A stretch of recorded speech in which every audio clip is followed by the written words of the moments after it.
자, 셜록 홈즈 시리즈의 마지막 장편 소설이죠. 바로 공포의 계곡입니다.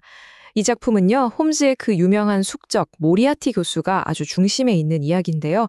오늘 우리가 함께 볼 부분은 베이커가 221비번지에 날아든 한 통의 암호 편지에서부터 시작됩니다. 이게 과연 어떻게 거대한 범죄 조직의 실체까지 파고들게 되는지 그 긴장감 넘치는 이야기의 서막을 지금부터 함께 열어보겠습니다.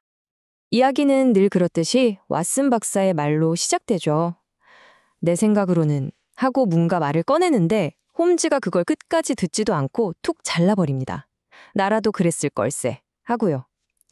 이 짧은 대화 너무 익숙하지 않나요? 현실적이고 차분한 왓슨과 지적인 자극이 없으면 좀 있으셔서 견디지 못하는 홈즈의 관계가 정말 딱 드러나는 장면이죠. 왓슨은 당연히 기분이 좀 상하지만 사실 홈즈는 이미 완전히 다른 세계에 빠져 있었습니다. 이 장면을 한번 머릿속에 그려보세요. 홈즈가 손으로 턱을 괜 채 김이 모락모락 나는 아침 식사는 아예 손도 안 대고 있어요. 그의 모든 신경은 오로지 눈앞에 있는 작은 종이 쪽지 하나에 완전히 쏠려 있습니다. 심지어 그걸 담아온 봉투를 들어서 빛에 비춰보면서 혹시 다른 단서는 없는지 샅샅이 훑어보고 있죠. 네, 바로 이겁니다. 새로운 수수께끼가 나타났다는 신호. 홈즈의 지적 호기심을 완벽하게 사로잡은 무언가가 등장했다는 아주 명백한 증거죠.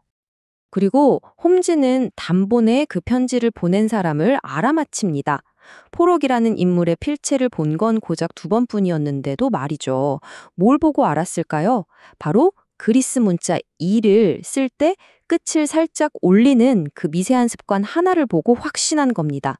정말 대단하지 않나요? 보통 사람이라면 그냥 스쳐 지나갈 아주 사소한 디테일에서 사건의 본질을 꿰뚫어 보는 셜록 홈즈의 그 경이로운 관찰력이 이야기 초반부터 제대로 빛을 발하는 순간입니다. 홈즈가 포록이라는 이름을 꺼내자 왓슨은 당연히 궁금해하죠. 포록이 대체 누군데? 하고요. 자, 바로 이 질문과 함께 우리는 이 미스터리의 첫 번째 문을 열고 들어서게 됩니다. 이 정체불명의 정보원, 과연 어떤 인물일까요? 홈즈가 설명해 주는데 포록은 진짜 이름이 아니에요. 그냥 일종의 암호명 같은 거죠. 수백만 명이 사는 이 거대한 런던에서 자기를 절대 찾지 못할 거라고 큰 소리까지 쳤다고 하네요. 그런데 이 포록이라는 인물이 중요한 이유는요. 그 자신이 대단해서가 아닙니다. 그가 접촉하고 있는 한 위대하고 사악한 인물 때문이죠. 말하자면 포록은 거대한 악의 네트워크에 연결된 하나의 정보원, 그 정도인 셈입니다. 홈즈는 포록과 그 주인의 관계를 아주 재미있는 비유로 설명합니다. 포록은 상어 주변을 맴도는 파일럿피쉬 같고 사자가 사냥하고 남긴 찌꺼기를 노리는 자칼 같다고 말이죠. 이 비유를 들으니까 관계가 확 와닿지 않나요? 그가 섬기는 인물이 얼마나 압도적으로 강력하고 무서운 존재인지, 그리고 그 앞에서 포록은 얼마나 하찮고 기생적인 존재인지를 아주 명확하게 보여주는 대목입니다. 그리고 마침내 그 베일에 쌓여있던 무시무시한 인물의 이름이 공개됩니다. 바로 모리아티 교수. 셜록 홈즈 이야기를 조금이라도 아시는 분이라면 이 이름이 가진 무게감을 바로 느끼실 수 있을 겁니다. 그는 그냥 평범한 범죄자가 아니죠. 홈즈가 유일하게 자신의 지적 라이벌로 인정한 인물, 범죄 세계의 나폴레옹이라고 불리는 바로 그 남자입니다. 자, 이제 이야기의 초점은 인물에서 그들이 주고받은 수수께끼 자체로 옮겨갑니다. 포록이 목숨을 걸고 보낸 것, 그리고 홈즈가 아침 식사도 잊을 만큼 몰두하게 만든 것, 그게 바로 이 암호 메시지였습니다. 지금 보시는 게 바로 그 암호문 전문입니다.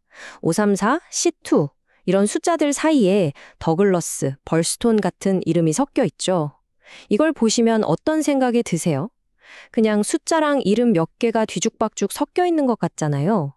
바로 이게 홈즈에게 주어진 도전 과제이자 지금 이 이야기를 듣고 있는 우리에게도 던져진 질문입니다. 이 알 수 없는 기호들의 조합은 과연 무엇을 의미하는 걸까요? 그런데 바로 여기서 결정적인 문제가 생깁니다. 홈즈도 바로 간파했지만 이 암호는요, 어떤 특정 책에 특정 페이지에 있는 단어들을 숫자로 바꿔놓은 방식이에요.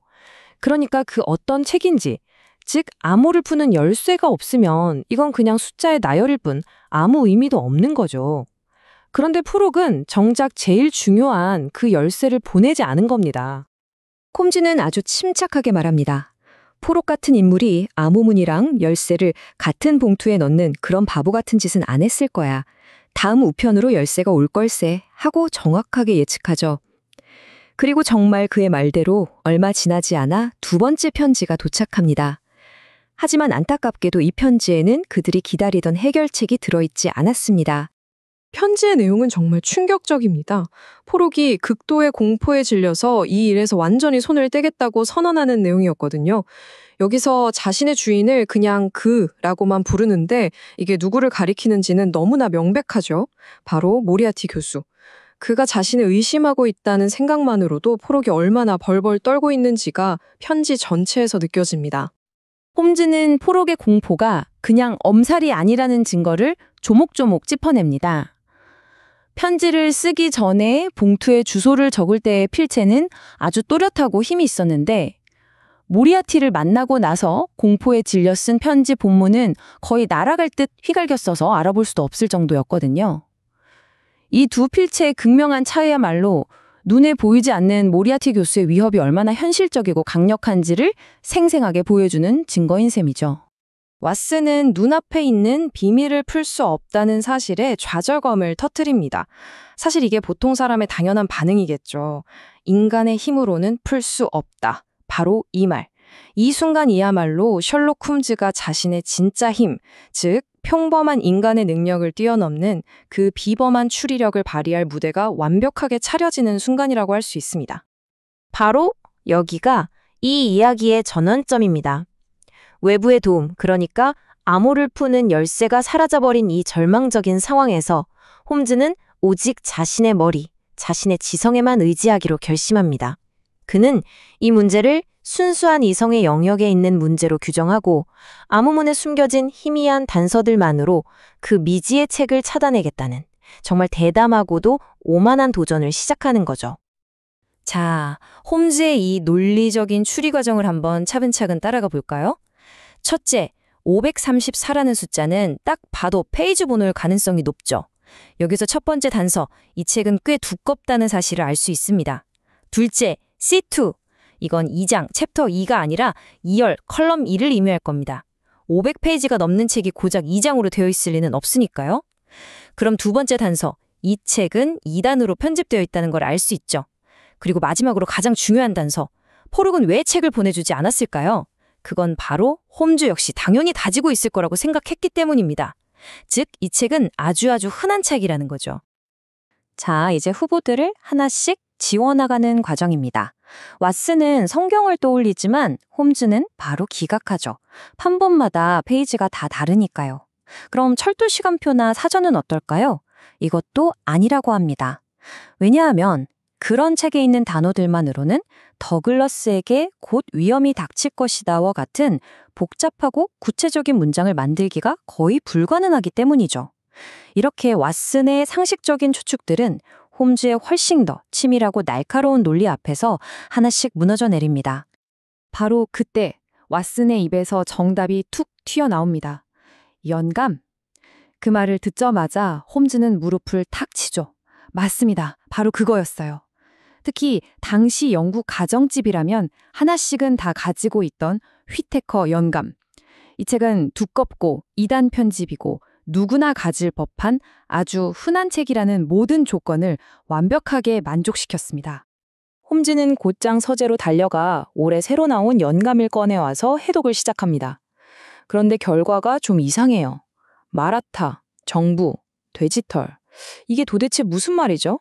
전혀 의미가 연결되지 않는 엉뚱한 단어들만 튀어나오는 겁니다. 해결을 눈앞에 둔 상황에서 찾아온 잠시 동안의 좌절과 혼란, 마지막 관문이 남은 셈이죠. 바로 그 순간 홈즈는 자신의 실수를 깨닫고 외칩니다. 왓슨, 너무 최신이라서 대가를 치르는군. 아, 그렇죠. 이 메시지를 보낸 시점은 1월 초. 포록이 썼던 책은 당연히 작년 연감, 그러니까 묵은 연감이었을 겁니다. 자기들이 너무 앞서갔던 거죠. 이 작은 깨달음과 함께 드디어 모든 퍼즐 조각이 제자리를 찾아가기 시작합니다. 홈즈가 작년 연감을 가져와서 다시 암호를 풀어보니 마법처럼 의미가 통하는 단어들이 나타나기 시작합니다. 위험이, 닥칠지 모른다, 곧, 한 명, 그리고 그토록 궁금했던 더글러스라는 이름이 나오죠. 홈즈는 이 흩어진 단어들을 재빨리 조합해서 더글러스라는 부유한 시골 신사에게 곧 위험이 닥칠 것이며 상황이 매우 절박하다는 긴급한 경고 메시지를 완벽하게 복원해냅니다. 외부의 도움 없이 오직 순수한 이성의 힘만으로 거둔 완벽한 승리의 순간이었죠. 홈즈가 이 지적인 승리에 만족하며 미소를 짓는 바로 그 찰나, 하녀가 스코틀랜드 야드의 맥도날드 경감이 찾아왔다고 알립니다. 마치 약속이라도 한 듯이요. 암호해독이라는 추상적인 두뇌 게임이 끝나자마자 차갑고 냉혹한 현실 세계가 문을 두드린 겁니다. 하지만 이때까지만 해도 홈즈는 몰랐겠죠. 경감이 가져온 소식이 그들의 경고가 이미 너무 늦어버렸다는 비극적인 증거가 될 것이라는 사실을요. 맥도날드 경감의 입에서 나온 말은 그야말로 충격 그 자체였습니다. 벌스톤 저택의 더글러스 씨가 어젯밤 끔찍하게 살해당했습니다. 홈즈와 왓슨이 방금 전 그토록 애써서 해독해낸 바로 그 이름, 더글러스가 이미 죽었다는 겁니다. 이 한마디로 암호문은 더 이상 지적인 유의가 아니라 한 사람의 목숨이 걸린 잔혹한 범죄의 예고였음이 밝혀집니다. 사건은 이제 완전히 새로운 국면으로 접어들게 되죠. 맥도날드 경감은 모리아티 교수가 이 사건의 배후일 거라는 홈즈의 말을 대수롭지 않게 여깁니다. 사실 경찰 내에서는 홈즈가 모리아티 교수에게 무슨 개인적인 원한이라도 있는 것처럼 괜한 집착을 한다고 생각하는 분위기였거든요. 경감은 자기가 직접 만나본 모리아티는 아주 존경스럽고 박식한 신사였다고 말합니다. 하지만 경감의 이런 불신은 역설적으로 홈즈에게 자신의 숙적이 얼마나 무서운 존재인지 설명할 완벽한 기회를 제공하게 됩니다. 홈즈는 모리아티의 진짜 모습을 설명하기 시작합니다. 그는 단순한 범죄자가 아니라 거미줄의 한가운데에 앉아 런던에서 일어나는 모든 악행의 실을 조종하는 지하세계의 두뇌라고 말이죠. 세상 사람들에게는 소행성의 역학이라는 아주 어려운 수학책을 쓴 존경받는 학자로만 알려져 있습니다. 하지만 그 가면 뒤에는 만약 다른 길을 걸었다면 한 나라의 운명까지도 바꿀 수 있었을 무서운 지성이 숨어 있습니다. 홈즈는 그의 천재성을 인정하면서도 그 힘이 인류를 파괴하는 데 쓰이고 있다는 사실에 분노하며 그를 범죄계의 나폴레옹이라고 부릅니다. 자, 이제 홈즈는 구체적인 숫자로 모리아티의 이중 생활을 증명합니다. 한번 보세요. 교수의 공식 연봉은 고작 700파운드입니다. 그런데 어떻게 그의 서재에 4만 파운드가 넘는 프랑스화가 그레주의 명화가 걸려 있을 수 있을까요? 평생을 꼬박 모아도 살 수 없는 액수잖아요. 더 놀라운 건 뭔지 아세요? 그의 오른팔격인 참모장에게는 당시 영국 총리보다도 많은 연 6천 파운드의 월급을 준다는 겁니다. 이 어마어마한 돈들은 여러 은행 계좌에 쪼개져서 자금 추적을 피하고 있죠. 이건 더 이상 의심이 아니라 그의 가면 뒤에 거대한 범죄 제국이 존재한다는 빼도 박도 못하는 증거입니다. 모리아티가 어떻게 돈을 버는지 그 사업 모델을 설명하기 위해 홈즈는 18세기에 실존했던 인물 조나선 와일드를 예로 듭니다. 이 와일드라는 사람은요, 직접 자기 손에 피를 묻히지 않았어요. 대신 런던의 모든 범죄를 기획하고 자기 조직을 이용해서 사건을 해결해준 뒤에 15%의 수수료를 챙기는 일종의 범죄 컨설턴트였죠. 모리아티가 바로 19세기 버전의 조나선 와일드라는 겁니다. 그는 강도나 살인범이 아니에요. 그는 범죄라는 산업 자체를 지배하고 총괄하는 CEO이기 때문에 절대로 현장에 증거를 남기지 않는 유령 같은 존재인 거죠. 그렇다면 모리아티는 왜 더글러스를 죽였을까요? 홈즈는 크게 두 가지 가능성을 제시합니다. 첫째는 규율 때문일 수 있습니다. 모리아티는 자기 조직을 철권 통치로 다스리는데 그의 세계에서 배신자에 대한 처벌은 오직 죽음뿐이거든요. 프록이 경고 메시지를 보낸 걸 보면 더글러스가 조직을 배신했을 가능성이 있죠. 둘째는 사업입니다. 말 그대로 돈을 받고 저지른 청부살인이라는 거죠. 어느 쪽이든 간에 감정적인 살인이 아니라 아주 차갑고 계산된 범죄라는 점은 분명해 보입니다. 자, 이제 다시 벌스톤 저택에서 일어난 사건 현장으로 돌아와 보죠. 맥도널드 경감은 현장에 있는 경찰관 화이트 메이슨에게서 받은 편지를 읽어주는데요. 그 경찰관이 이 사건을 뭐라고 표현하냐면 진짜 골칫거리, a real downright snorter라고 합니다. 그러면서 홈즈의 도움이 절실하다고 말하죠. 이 표현 하나만 들어봐도 벌스톤 저택에서 그들을 기다리고 있는 사건이 얼마나 기묘하고 복잡할지 대충 짐작이 갑니다. 그리고 바로 이 홈즈의 말로 오늘 이야기는 일단락됩니다. 런던의 위대한 두뇌, 즉 모리아티, 그리고 서식스의 죽은 남자 더글러스. 우리가 추적해야 할 것은 바로 이 두 점을 잇는 보이지 않는 연결고리라는 거죠. 암호 편지에서 시작된 미스터리는 이제 끔찍한 살인사건으로 번졌습니다. 이제 홈즈와 왓슨은 그 진실을 찾기 위해 벌스톤으로의 여정을 시작하는데요. 과연 그곳에서는 어떤 충격적인 진실이 그들을 기다리고 있을까요?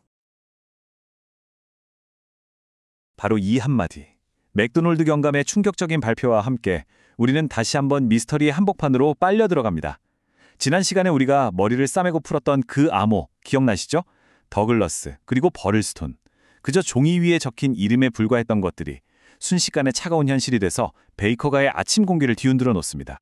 그런데 보통 사람이라면 세상에 하고 경악했겠지만 홈즈의 반응은 좀 달랐어요. 그의 얼굴에 떠오른 건 공포가 아니라 뭐랄까 마치 화학자가 자신이 예상한 대로 완벽하게 결정이 만들어지는 걸 지켜볼 때의 그런 지적인 희열이었죠. 놀랍군. 이 한마디는 사실 내 예상이 정확히 들어맞았어 라는 뜻에 더 가까웠던 겁니다. 이미 그의 머릿속에서는 이 사건의 모든 조각들이 제자리를 찾아가고 있었던 거죠. 자, 그런데 홈즈는 바로 사건 현장으로 달려가지 않습니다. 그 전에 이 모든 비극의 배후에 있다고 믿는 한 남자에 대해 먼저 이야기해야 한다고 하죠. 왜냐하면 벌스톤 저택에서 일어난 이 살인사건은 그저 독립된 사건이 아니라 런던의 심장부에서 모든 것을 조정하는 거대한 두뇌, 보이지 않는 플레이어가 던진 하나의 수에 불과하다고 봤기 때문이에요. 홈즈는 깜짝 놀란 맥도날드 경감에게 아주 담담하게 말합니다. 자신은 이미 암호를 통해 경고를 받았었다고요. 이 몇 마디로 런던에서의 두뇌 게임이 어떻게 서섹스에서 벌어진 실제 범죄와 직접적으로 연결되는지 명확해지죠. 경찰보다 한 발, 아니 몇 발은 앞서 있었던 겁니다. 당연한 질문이죠. 경찰이라면 누구나 그렇게 생각할 거예요. 범죄를 예고한 그 정보원을 잡으면 되지 않냐고 말이죠. 하지만 홈즈는 단호하게 거절합니다. 이건 단순히 정보원을 보호하려는 게 아니에요. 뭐랄까, 체스판에 조를 잡는 데 힘을 낭비하지 않고 처음부터 왕을 노리겠다는 그런 전략적인 판단인 거죠. 그리고 바로 이 지점에서 그 정보원 뒤에 숨어있는 거대한 권력, 조직 내에서 오직 그분이라고만 불리는 남자의 존재가 처음으로 언급됩니다. 맥도날드 경감은 솔직하게 털어놓습니다. 경찰 내부에서는 홈즈가 모리아티 교수에게 너무 집착한다고 생각한다는 거죠. 사실 그럴 만도 한 게 맥도날드는 홈즈의 말을 듣고 직접 교수를 만나보기까지 했거든요. 만나보니 너무나도 점잖고 존경받는 학자였고 대화도 아주 즐거웠다고 회상하죠. 하지만 그는 몰랐습니다. 그 모든 만남이 교수에 의해 얼마나 교묘하게 조종되고 연출된 무대였는지를요. 자, 여기서 홈즈의 날카로운 반대 신문이 시작됩니다. 홈즈는 딱 몇 가지 질문만으로 모리아티의 서재가 단순한 공간이 아니라 모든 상호작용을 통제하기 위해 치밀하게 설계된 무대라는 걸 밝혀내죠. 예를 들어 램프의 위치요. 방문객의 얼굴에 빛을 정면으로 비춰서 눈을 부시게 만들고 정작 자기 얼굴은 그림자 속에 감추는 거죠. 이건 상대를 심리적으로 위축시키는 고도의 신문 기술이에요. 벽에 걸린 그림 하나까지 전부 계산된 장치였던 겁니다. 그리고 바로 그 그림, 장 바티스트 그레으즈의 작품. 홈즈는 이 그림의 가치를 정확히 짚어냅니다. 1865년에 이미 4만 파운드 이상에 팔렸던 작품이라는 거죠. 여러분, 이게 당시 돈으로 4만 파운드예요. 지금 가치로 환산하면 정말 입이 떡 벌어지는 수십억 원에 달하는 어마어마한 금액입니다. 평범한 수학 교수의 서재에 걸려있기엔 상상도 할 수 없는 보물인 거죠. 자, 이제 퍼즐이 맞춰지죠? 이것이 바로 홈즈 추리의 핵심입니다. 한쪽에는 1년에 700파운드 버는 교수, 다른 한쪽에는 수십억 원짜리 그림. 이건 정말 말이 안 되잖아요. 홈즈는 바로 이 명백한 모순을 통해 그가 상상을 초월하는 불법적인 수입원을 가진 거대한 범죄 제국의 수장이라는 결론을 이끌어내는 겁니다. 맥도날드 경감이 여전히 혼란스러워하자 홈즈는 역사 속 인물을 소환해서 설명합니다. 바로 18세기 런던 범죄 세계의 황제 조너선 와일드죠. 그러니까 모리아티는 직접 손에 피를 묻히는 그런 범죄자가 아니라는 거예요. 대신 범죄자들에게 자신의 뛰어난 두뇌와 조직력을 빌려주고 수수료를 받는, 말하자면 범죄계의 컨설턴트 같은 존재라는 거죠. 범죄를 하나의 거대한 사업으로 운영하는 겁니다. 홈즈는 자신이 파악한 모리아티 조직의 구조를 구체적으로 설명하는데요. 정말 놀랍습니다. 참모총장 역할을 하는 세바스찬 모런 대령에게 주는 연봉이 6,000파운드. 당시 영국 총리보다도 많이 받는 액수예요. 이게 말이 됩니까? 자금 추적을 피하려고 여러 은행의 계좌를 나눠놓는 치밀함에 조직 내의 규율은 딱 하나, 배신은 곧 죽음. 아주 간단하죠? 이 제국이 얼마나 거대하고 체계적이며 또 무자비한지를 보여주는 대목입니다. 자, 그럼 이 거대한 조직이 왜 벌스톤의 더글러스라는 사람을 노렸을까? 홈즈는 두 가지 시나리오를 제시합니다. 첫째, 더글러스가 이 조직의 일원이었는데 배신해서 처단당했거나, 둘째, 누군가의 청부를 받아서 수수료를 받고 살인을 처리해준 일종의 비즈니스였거나, 앞으로의 수사는 이 두 가지 가설의 중심으로 진행될 겁니다. 이제 런던에서의 이론적인 분석은 충분합니다. 런던의 안개 속에서 범죄의 전체적인 그림을 그렸다면 이제 서섹스의 사건 현장으로 가서 실제 밑그림과 맞춰볼 차례인 거죠. 홈즈와 왓슨 그리고 맥도날드 경감은 드디어 벌스톤으로 향합니다. 그들을 기다리고 있던 현장의 편지는 그야말로 흥분 그 자체였습니다. 서섹스 지역 경찰인 화이트 메이슨이 보낸 편지였는데 이거 보통 사건이 아닙니다. 딱 이 한마디에 모든 게 담겨 있었죠. 단순한 살인 현장이 아니라 뭔가 아주 복잡하고 기이한 무대가 펼쳐져 있을 거라는 예감을 줍니다. 홈즈가 도착하기 전까지의 경찰이 파악한 내용은 딱 이 정도였습니다. 아주 기본적인 사실들이죠. 하지만 마지막 항목, 매우 혼란스러운 특징들, 바로 여기에 이 사건의 모든 미스터리가 압축되어 있습니다. 이제 홈즈는 이 뼈대 위에 살을 붙여나가야 합니다. 그리고 홈즈가 이 수사의 본질을 꿰뚫는 한마디를 던집니다. 이 사건은 단순히 벌스톤 저택 안에서만 범인을 찾는다고 해결될 문제가 아니라는 거죠. 보이지 않는 배후, 런던의 모리아티와 서섹스의 더글러스, 그 둘을 잇는 연결고리, 그 사슬을 찾아내는 것이 진짜 목표라는 겁니다. 자, 드디어 사건의 무대, 벌스톤 저택에 도착했습니다. 이곳은 그냥 오래된 집이 아니에요. 이 저택의 독특한 구조 자체가 하나의 거대한 단서 덩어리이자 이 미스터리의 핵심을 이루는 중요한 장치입니다. 이 저택의 구조, 정말 특이하죠. 집 전체가 폭 12m나 되는 깊은 해자로 둘러싸여 있고요. 유일한 통로인 도개교는 밤마다 들어 올려집니다. 말 그대로 완벽한 섬이 되는 거예요. 이것이야말로 이 사건을 고전적인 밀실살인 미스터리로 만드는 결정적인 장치입니다. 범인은 대체 어떻게 들어와서 어떻게 나갔을까요? 이 외딴 섬 같은 집안에는 4명의 주요 인물이 있었습니다. 피해자 존 더글러스, 그의 젊고 아름다운 아내, 미국에서부터 알고 지낸 유일한 친구 세셜 바커, 그리고 충직한 집사 에임스. 겉으로는 평온해 보이지만 책을 읽다 보면 이들 사이에 뭔가 미묘한 긴장감이 흐르고 있다는 걸 눈치챌 수 있습니다. 이제 가장 중요한 장소, 사건이 벌어진 서재로 들어가 보겠습니다. 지금부터 현장에 흩어져 있는 이상하고 모순된 단서들을 하나씩 맞춰볼 텐데요. 여기서부터 진짜 미스터리가 시작됩니다. 이건 세실 바커의 진술에 따른 시간표인데요. 여기서 주목할 점은 총소리를 듣고 시신을 발견하기까지 걸린 시간이 불과 30초라는 겁니다. 여러분, 30초. 이 짧은 시간 동안 범인이 흔적도 없이 사라지는 게 과연 가능할까요? 바커의 증언이 놀랍도록 정확하거나 아니면 뭔가 다른 이야기가 숨어 있다는 뜻이겠죠. 현장의 모습은 참혹했습니다. 피해자의 가슴 위에는 총신을 일부러 짧게 잘라낸 아주 기묘한 산탄총이 놓여 있었죠. 이런 무기는 숨기기 위한 게 아니라 오직 파괴력만을 극대화한 거예요. 심지어 방아쇠를 철사로 묶어서 한 번에 두 발이 다 나가게 만들었다는 건 범인이 희생자를 확실하게 끝내려는 아주 강한 의지를 가졌다는 걸 보여줍니다. 경찰이 범인은 밖에서 들어왔구나 하고 확신하게 만든 결정적인 단서가 바로 이겁니다. 활짝 열린 창문과 창틀에 남은 핏자국. 누가 봐도 범인이 이 창문을 통해 도망갔다는 증거처럼 보이죠? 근데 너무 명백해서 오히려 의심스럽지 않나요?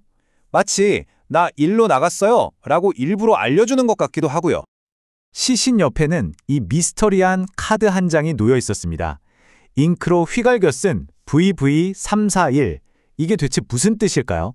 단순 강도살인이 아니라 어떤 조직이 보낸 메시지 혹은 경고라는 걸 강력하게 암시하는 단서입니다. 그리고 피해자의 팔뚝에서는 기이한 낙인이 발견됩니다. 원 안에 삼각형이 그려진 모양. 친구 바커와 집사는 이게 몇 년 전부터 있었던 거라고 증언하죠. 이건 살해당할 때 생긴 건 아니지만 방금 본 그 카드 VV341과 분명 관련이 있어 보입니다. 피해자의 비밀스러운 과거를 가리키는 또 하나의 중요한 단서죠.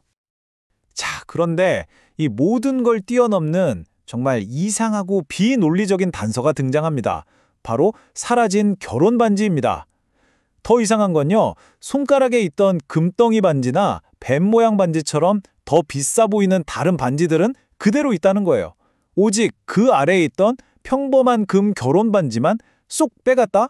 이건 강도의 소행이라고는 도저히 볼 수가 없죠.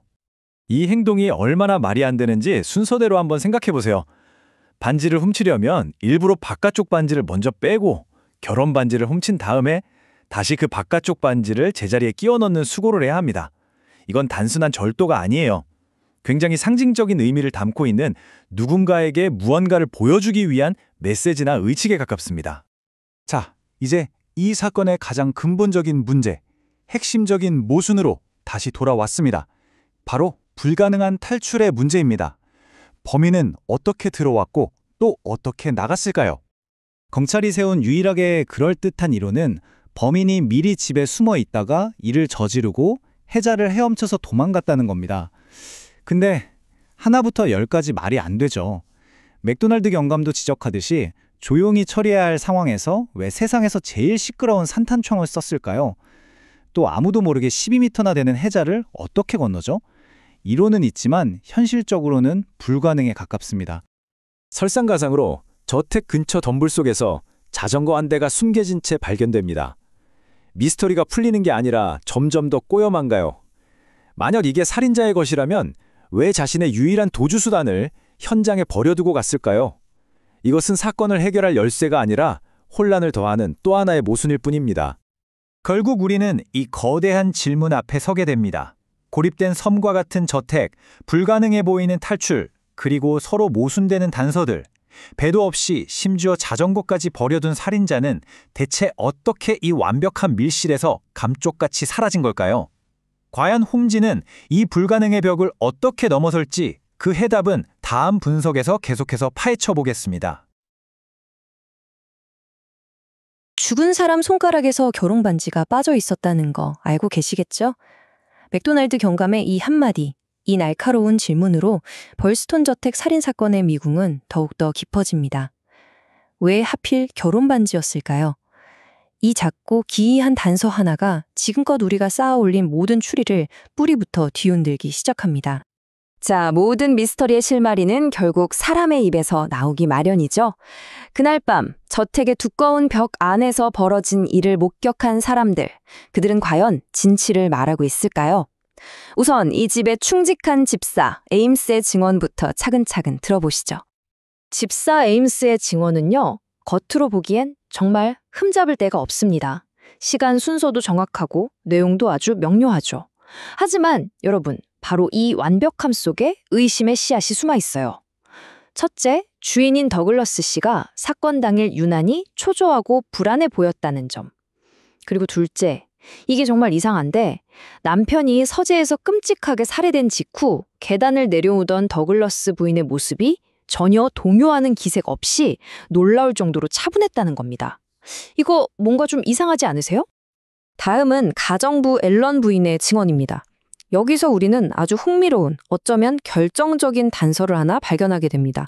바로 문이 쾅 닫히는 소리. 그냥 문소리 아니냐고요? 천만에요. 이건 공식적인 이야기에 생긴 첫 번째 균열입니다. 모두를 깨운 비상벨이 울리기 무려 30분 전에 들렸다는 이 소리. 이 사소하게 들리는 소음이요, 잠시 후 사건 전체를 뒤엎는 거대한 파장을 일으키게 될 겁니다. 이 30분 전의 소리 꼭 기억해 두셔야 합니다. 자, 사용인들의 증언에서 미세한 균열을 발견했다면 이제 사건의 가장 중심에 서 있는 두 사람의 이야기를 들어볼 차례입니다.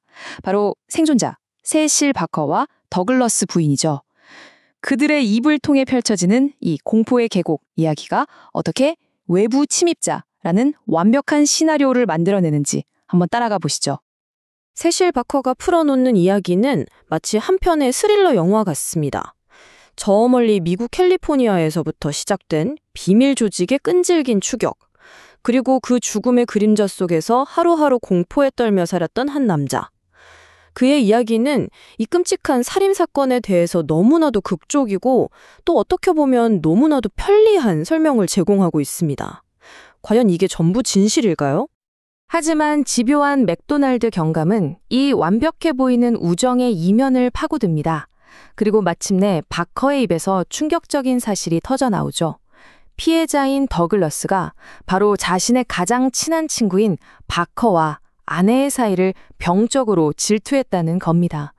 외부의 적이라는 거대한 이야기에 내부의 갈등이라는 새로운 균열이 생기는 순간입니다. 모두가 이 거대한 음모에 집중하고 있을 때 홈즈의 날카로운 눈은 아주 사소한 행동 하나에 딱 꽂힙니다. 친구의 끔찍한 시신을 발견한 그 광란의 1분, 그 짧은 순간에 바커는 왜 굳이 촛불을 끄고 기름 램프에 불을 붙이는 수고를 했을까요? 더 밝은 빛이 필요했다? 글쎄요. 친구의 시신 앞에서 보인 그의 행동은 뭐랄까 지나치게 침착하고 지나치게 이성적입니다. 홈즈는 바로 그 짧은 순간의 여유 속에서 거대한 거짓의 냄새를 맡게 됩니다. 그리고 마침내 더글러스 부인이 증언대에 섭니다. 우리는 당연히 슬픔에 잠긴 미망인의 모습을 예상했지만 그녀는 놀라울 정도로 침착하고 절제된 모습으로 나타납니다. 그녀의 입에서는 세실 바커의 이야기가 그대로 반복됩니다. 남편을 위협했던 어두운 과거의 그림자. 하지만 그녀의 증언은 마치 사실을 말하고 있다기보다 잘 짜인 각본을 연기하고 있다는 느낌을 지울 수가 없습니다. 그리고 그녀의 증언은 바로 이 한마디로 정점을 찍습니다.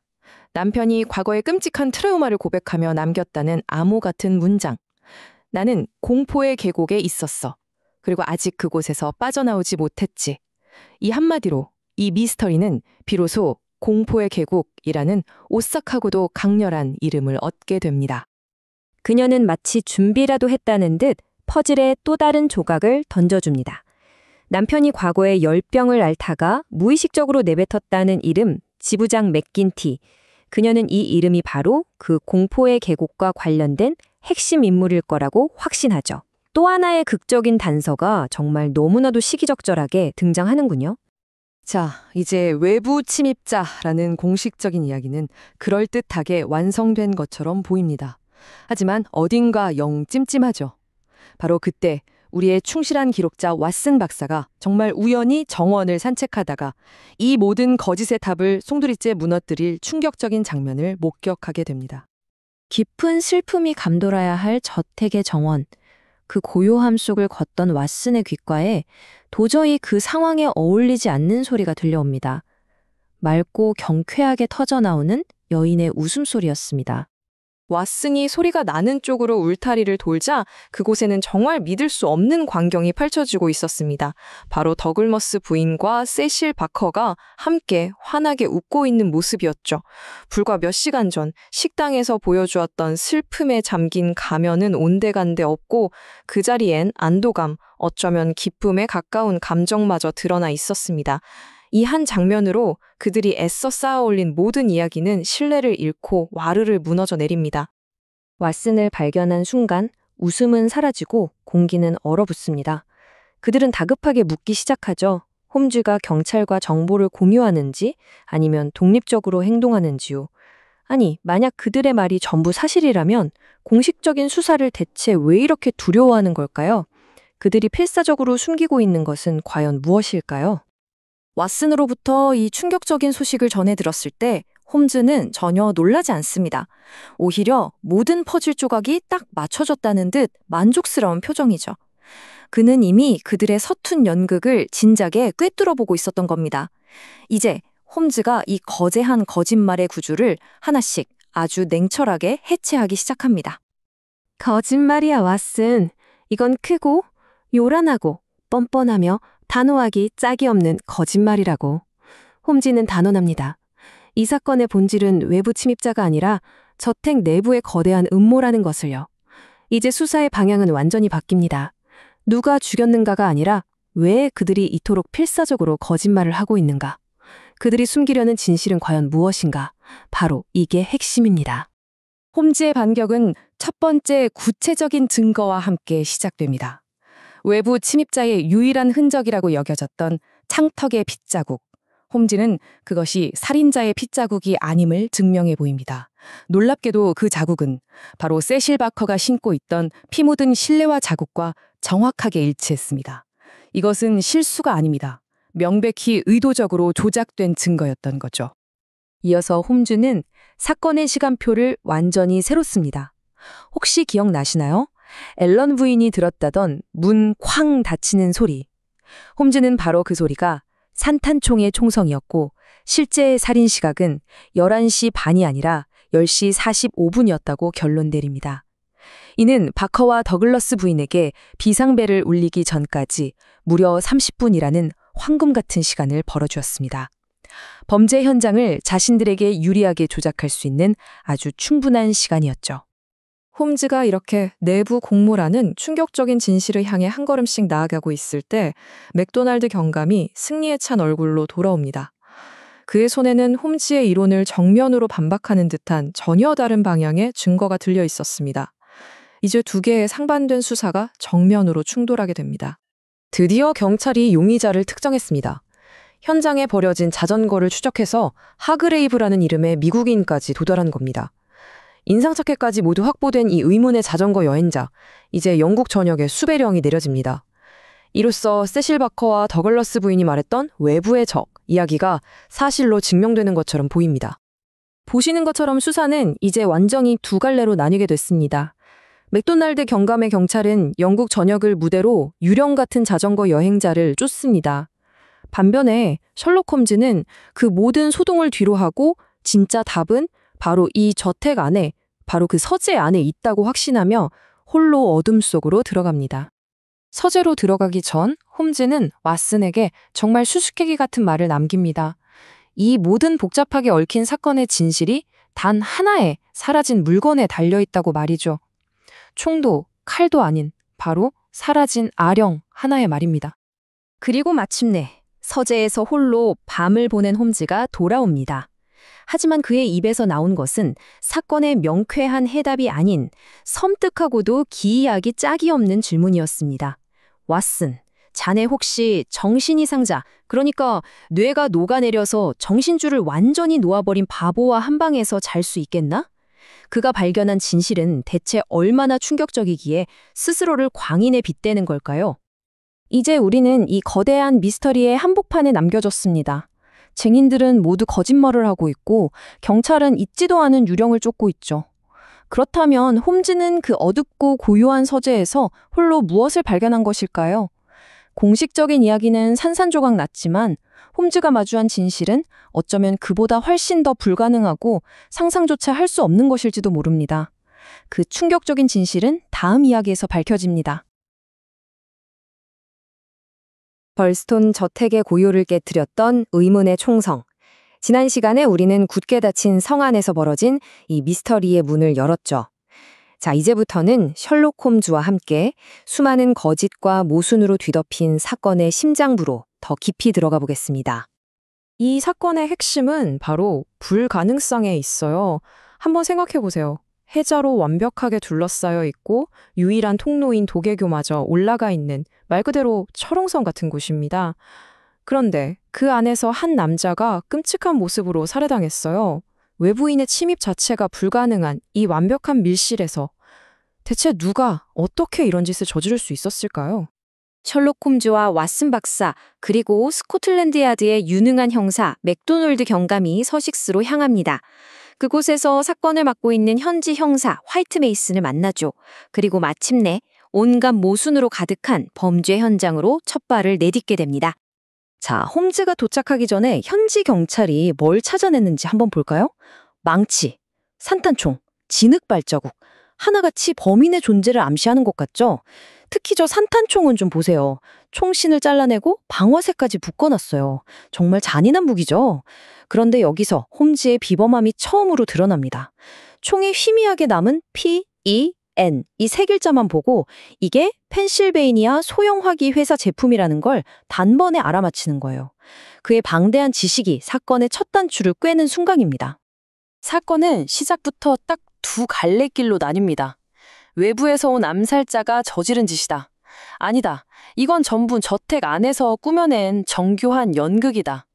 이 두 가지 주장이 팽팽하게 맞서면서 수사관들은 깊은 혼란에 빠지게 되죠. 두 형사의 대립이 정말 흥미로운데요. 현지 형사인 화이트 메이슨은 눈에 보이는 증거를 믿습니다. 열린 창문, 핏자국, 미국제 총, 이런 물리적인 증거들을 따라가는 전형적인 수사 방식이죠. 하지만 스코틀랜드 야드에서 온 맥도날드 경감은 좀 달라요. 그는 상식적으로 접근합니다. 아니, 어떤 암살자가 일부러 세상에서 제일 시끄러운 총을 골라서 나 여기 있어 하고 광고를 하겠냐고요. 게다가 도망치기 제일 어려운 회자를 건넌다고? 말이 안 되잖아요. 그는 물리적 증거는 얼마든지 조작될 수 있다면서 범인의 심리적인 측면에서 내부 소행일 가능성에 무게를 줍니다. 바로 이 한마디가 맥도날드 경감의 내부 공모설의 핵심을 보여줍니다. 현장에 널린 증거들이 너무 인위적이고 부자연스럽다는 거죠. 마치 누군가가 여기를 보세요! 외부인이 들어왔습니다! 라고 소리치면서 일부러 남겨놓은 무대 장치 같다는 느낌을 받은 겁니다.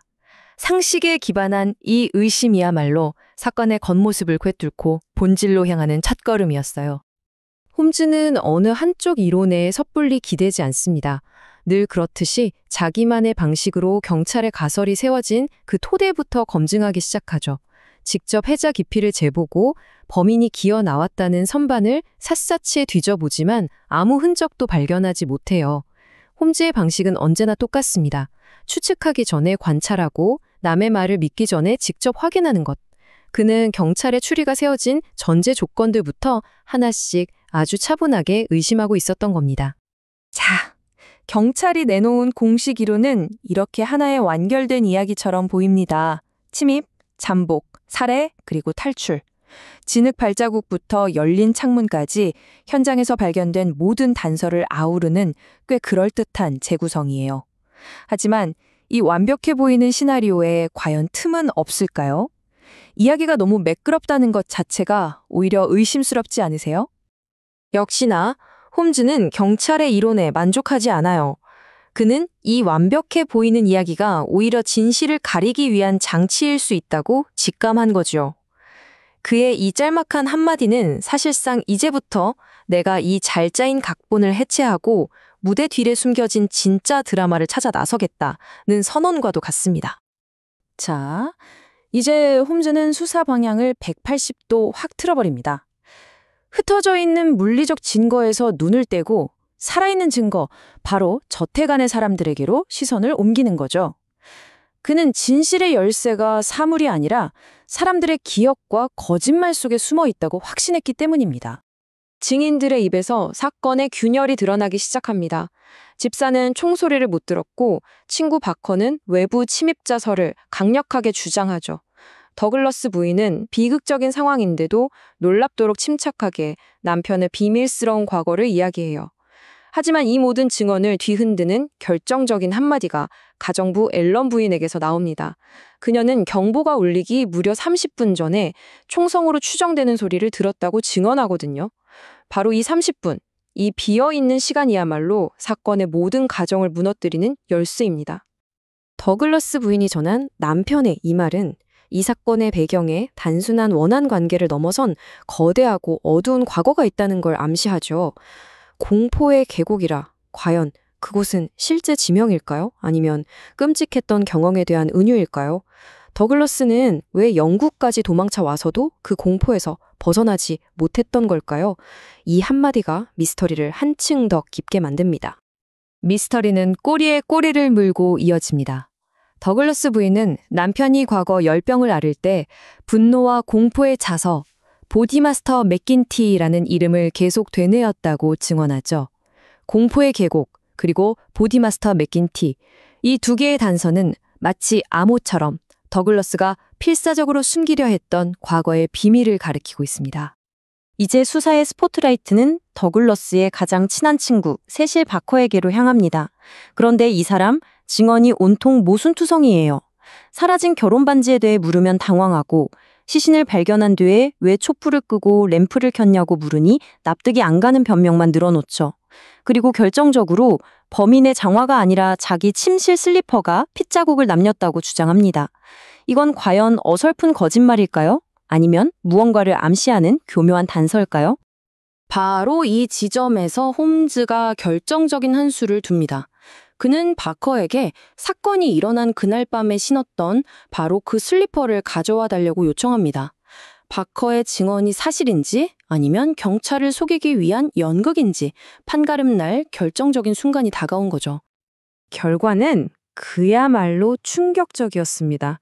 창턱의 핏자국은 외부 침입자의 것이 아니었어요. 바로 세실 바커가 자기 슬리퍼로 직접 찍어낸 완벽한 가짜 증거였던 겁니다. 이 하나의 발견으로 경찰의 외부 침입자 가설은 뿌리부터 흔들리게 되고 사건은 전혀 다른 방향으로 흐르기 시작합니다. 이건 단순한 증거 조작을 넘어서 이들이 무언가 거대한 진실을 숨기고 있다는 명백한 신호였어요. 결정적인 거짓의 증거가 드러난 순간 홈즈는 수사의 전제를 완전히 뒤집습니다. 이제 그의 가종은 누가 범인인가가 아니라 이들이 하는 모든 말은 거짓이다 라는 것이죠. 그의 임무는 이제 이 거대한 거짓의 성을 해체하고 그 폐허 속에서 진실의 조각들을 다시 맞춰나가는 일이 되었습니다. 홈즈의 의심은 곧 왓슨의 눈을 통해 끔찍한 현실로 확인됩니다. 남편과 친구를 잃고 슬픔에 잠겨 있어야 할 두 사람이 비극이 일어난 지 몇 시간도 지나지 않은 시점에 정원 구석에서 웃으면서 비밀스러운 이야기를 나누고 있었던 거예요. 그들이 보여준 모든 슬픔과 충격은 철저하게 계산된 연기였다는 게 드러나는 순간입니다. 홈즈는 이 사건의 본질을 살인이 아닌 거짓말로 규정합니다. 진실을 감추기 위해 동원된 거대하고 뻔뻔한 거짓말과의 싸움. 이제 그의 출발점은 누가 더글러스를 죽였는가가 아니라 이들이 목숨을 걸고 숨기려는 진실은 무엇이며 왜 이토록 정교한 거짓의 연극을 펼치는가가 됩니다. 홈즈의 논리는 이들의 거짓말을 한 조각씩 해체해 나갑니다. 첫째, 불가능한 시간. 1분도 안 되는 짧은 시간에 시신의 손가락에서 복잡하게 끼워진 반지를 빼고 카드를 남기는 건 물리적으로 불가능하죠. 둘째, 실제 사망 시각. 가정부 앨런 부인의 증언에 따르면 총성은 10시 45분에 울렸습니다. 셋째, 30분의 공백. 경보가 울린 시각은 11시 15분, 즉 30분이라는 결정적인 시간 차이가 발생합니다. 결론은 명확하죠. 이 30분 동안 바커와 더글러스 부인은 현장을 조작하고 범인을 도왔던 겁니다. 이제 사건의 핵심 질문이 완전히 바뀝니다.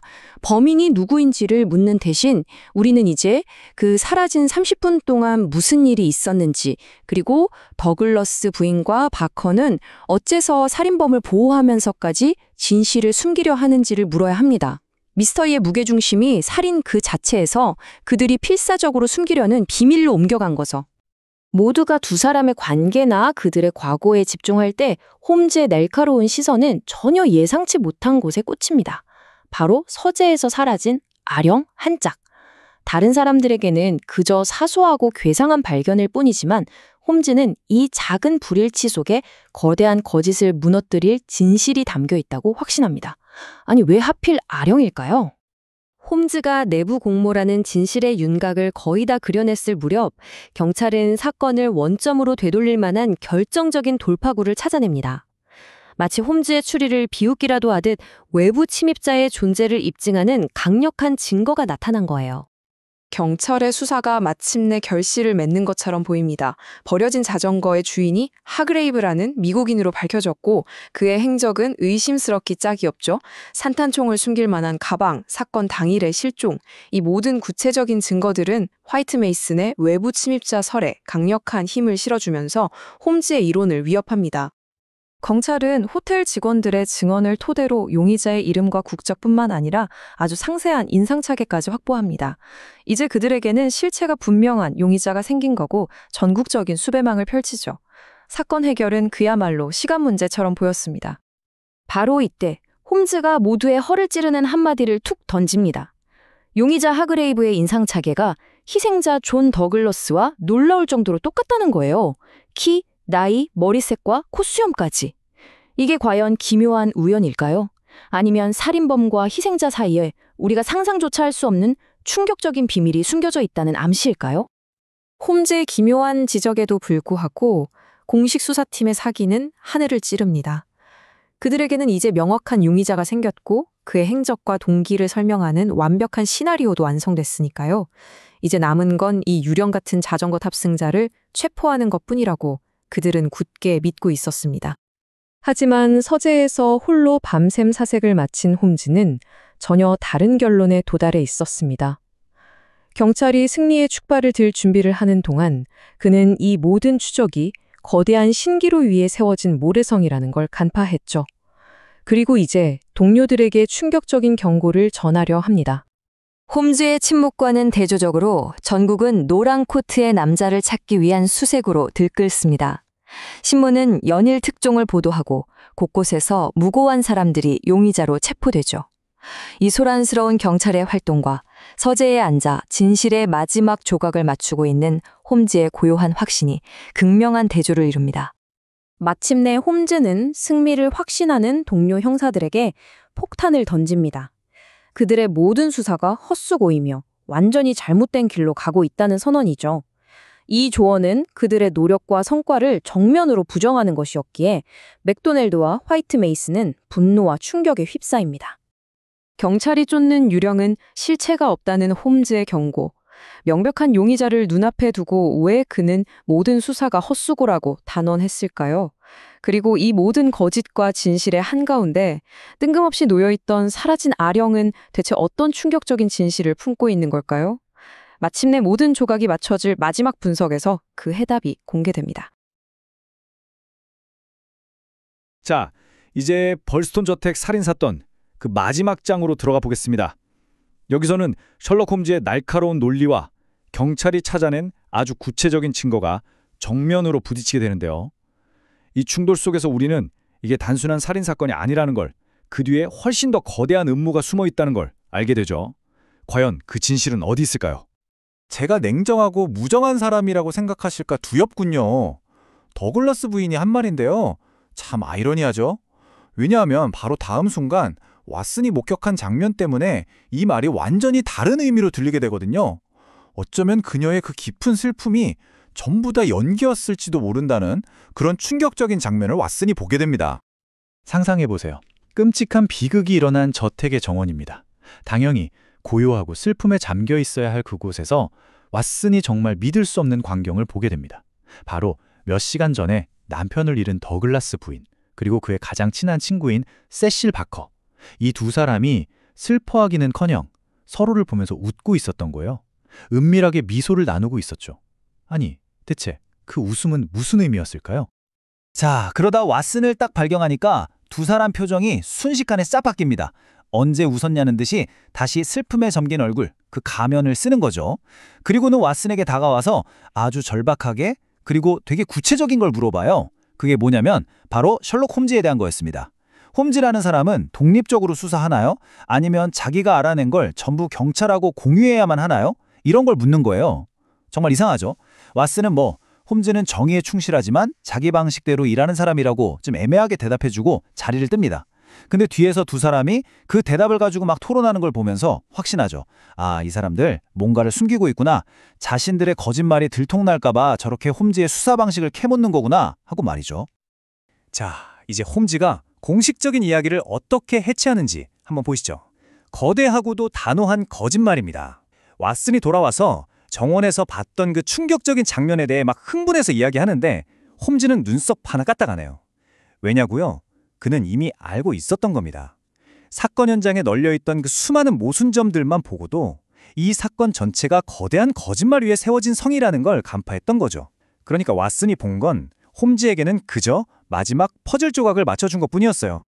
그래서 홈즈가 이렇게 말합니다. 거짓말이야 왓슨. 거대하고 뻔뻔하고 눈에 거슬리고 단호한 거짓말. 그게 바로 우리가 문턱에서 마주한 것이라네. 라고요. 정말 강한 표현이죠. 그냥 실수를 좀 했다거나 사실을 살짝 왜곡한 수준이 아니라는 겁니다. 바커와 더글라스 부인이 한 이야기는 처음부터 끝까지 진실을 숨기기 위해 아주 정교하게 설계된 완벽한 허구, 그야말로 단호한 거짓말이라는 거죠. 그럼 홈즈가 이 거대한 거짓말을 어떻게 해부하는지 한번 따라가 볼까요? 자, 첫 번째, 바로 불가능한 시간입니다. 범인이, 그러니까 암살자가 1분도 안 되는 짧은 시간에 죽은 사람 손가락에서 다른 반지 아래에 끼워져 있던 결혼 반지를 빼내고 다른 반지를 다시 끼워놓고 카드까지 남기고 사라졌다?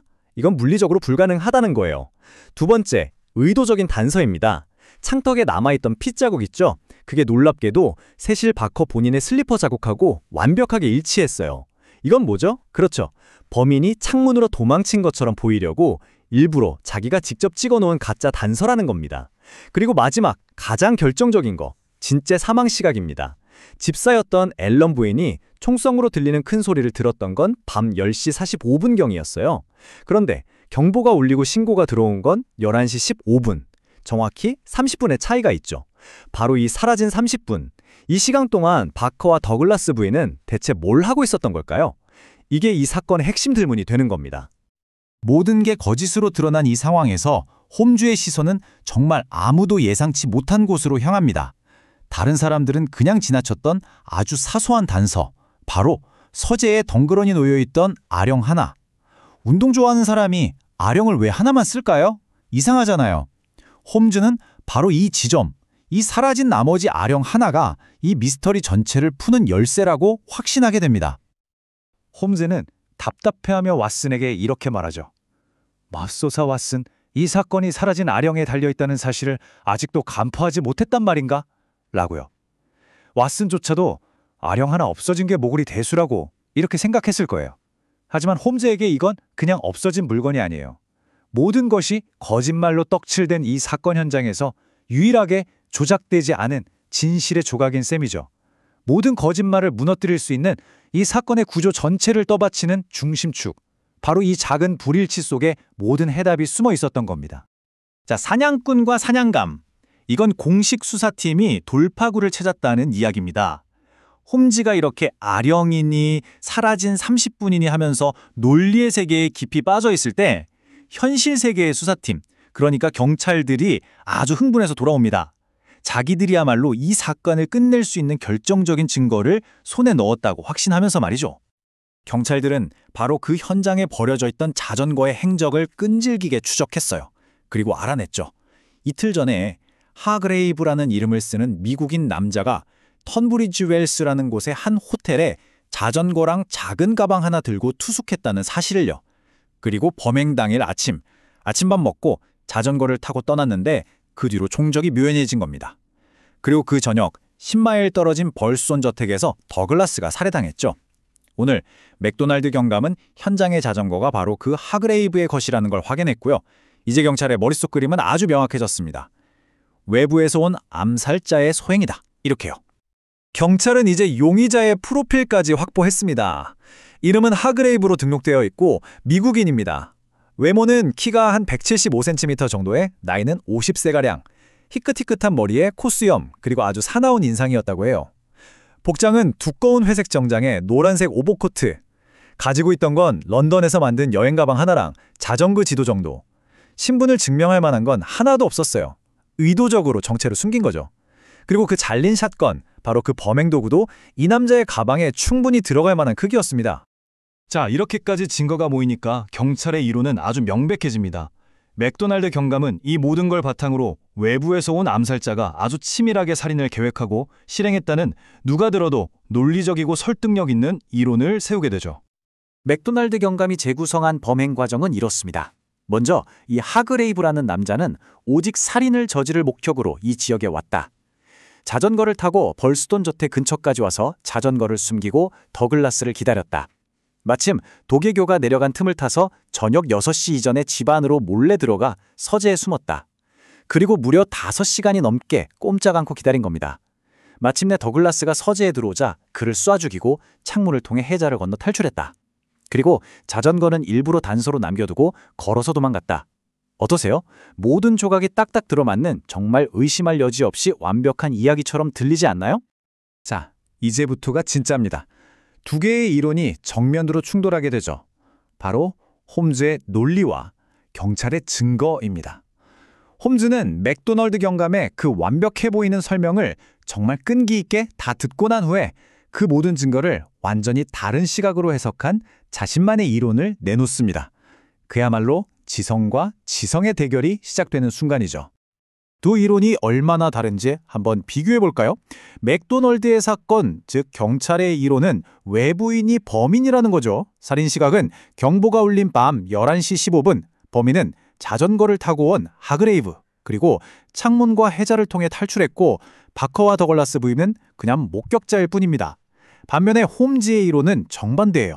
범인은 내부자들이라는 거죠. 살인 시각은 총성이 들린 밤 10시 45분, 자전거 주인은 범인이 아니라 일부러 남겨둔 가짜 단서일 뿐이고 범인은 도개교를 통해 누군가의 도움을 받아 탈출했으며 바커와 더글라스 부인은 목격자가 아니라 이 모든 걸 꾸민 공모자라는 겁니다. 와, 살인 시각부터 범인의 정체까지 같은 사건을 보고 이렇게까지 다를 수가 있을까요? 진실은 대체 어느 쪽일까요? 당연히 형사들은 홈즈의 이론에 바로 이의를 제기합니다. 아주 날카로운 지적이죠. 좋습니다, 홈즈 씨.